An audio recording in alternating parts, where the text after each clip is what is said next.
I'm Samantha Jones. Welcome to the 2012 California Teachers Association Technology Conference. Today's keynote speaker will be Paul Perens, a pioneer in the open source software movement. Before we bring Mr. Perens out, there will be a short video presentation on open source. Is the latest phenomena in computing and is causing turbulence in the proprietary or commercial software world. Widely used software, such as Thunderbird and OpenOffice, can be downloaded legally and used by anyone without having to pay for it.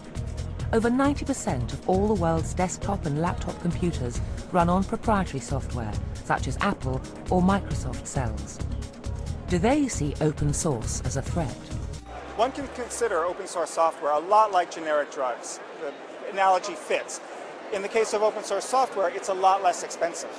And for that reason, it's essentially the same product. It does the same thing on a computer, but it costs less. There are estimated to be over 100,000 open source projects being developed. Not 1 cent was paid by the computer users who have downloaded 50 million copies of the Firefox browser from the internet. May not be known by name, but indirectly, anyone who sends an email or uses the web is using open source all the time as the gears of the internet. Web servers, mail transports, and FTP servers are nearly all open source.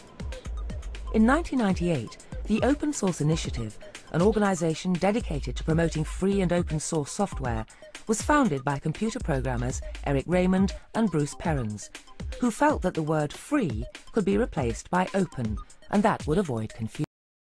Open source software is ideal for educational use as it enables schools and school districts to save valuable funds on software purchases that could be used elsewhere in the budget.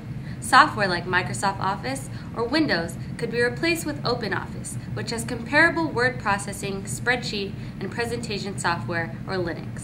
Open source software applications are growing with more practical applications appearing daily. Bruce Perens is a computer programmer, software company owner, and one of the earliest pioneers in the open source movement. He co-founded the Open Source Initiative, a nonprofit that was formed to educate and advocate open source issues and brings together the different open source communities. He is also the creator of the Open Source Definition, a set of guidelines for software to obtain open source licensing.